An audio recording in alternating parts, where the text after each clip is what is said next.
What we wanted to do with this project was understand the impact of the Canadian response to homelessness on the nutritional vulnerability of street youth in Toronto.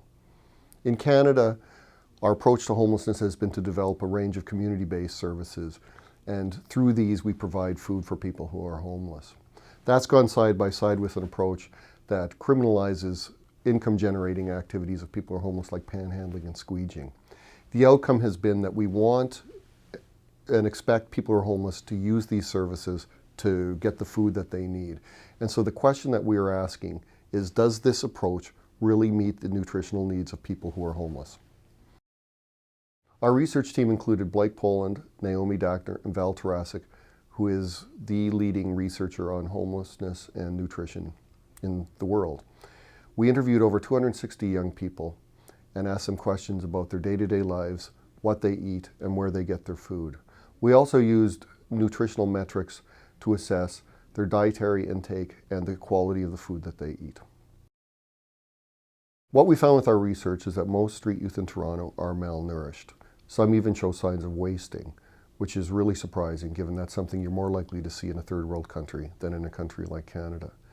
Street youth aren't getting the food that they need. They're not getting the calories, and they're not getting the food that is necessary to meet their dietary needs. This raises the question of, where do they get food? Some street youth get their food from panhandling and squeegeeing. They pay for their food, just like you and I do. Some get food donated by passers-by. They'll search for day-old food.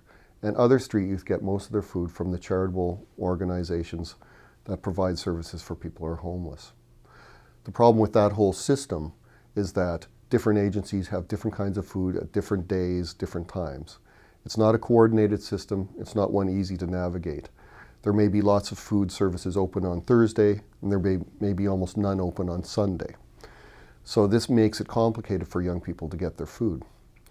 One of the real interesting findings we found from this study was that it doesn't matter if you get all of your food from charitable organizations or you get all of your food from the proceeds of panhandling or squeegeeing. You're very likely to be malnourished. And this suggests that our approach to feeding people who are homeless does not work effectively. We're not meeting the nutritional needs of a very vulnerable population. Policymakers and community organizations should find this research interesting. Basically, what we found was that our current response to homelessness is not meeting the nutritional needs of this very vulnerable population. On the one hand, we criminalize the income-generating activities of people who are homeless, things such as panhandling and squeegeeing, that would allow them to earn money and pay for their own food.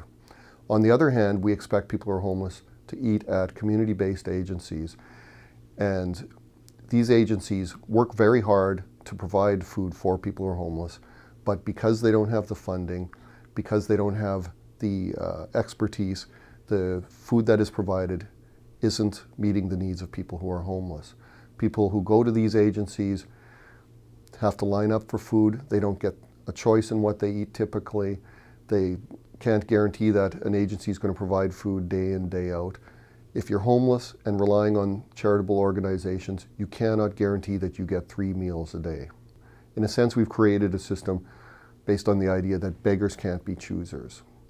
If we're really concerned about the nutrition of people who are homeless or people who are living in extreme poverty, we really need to address the root causes.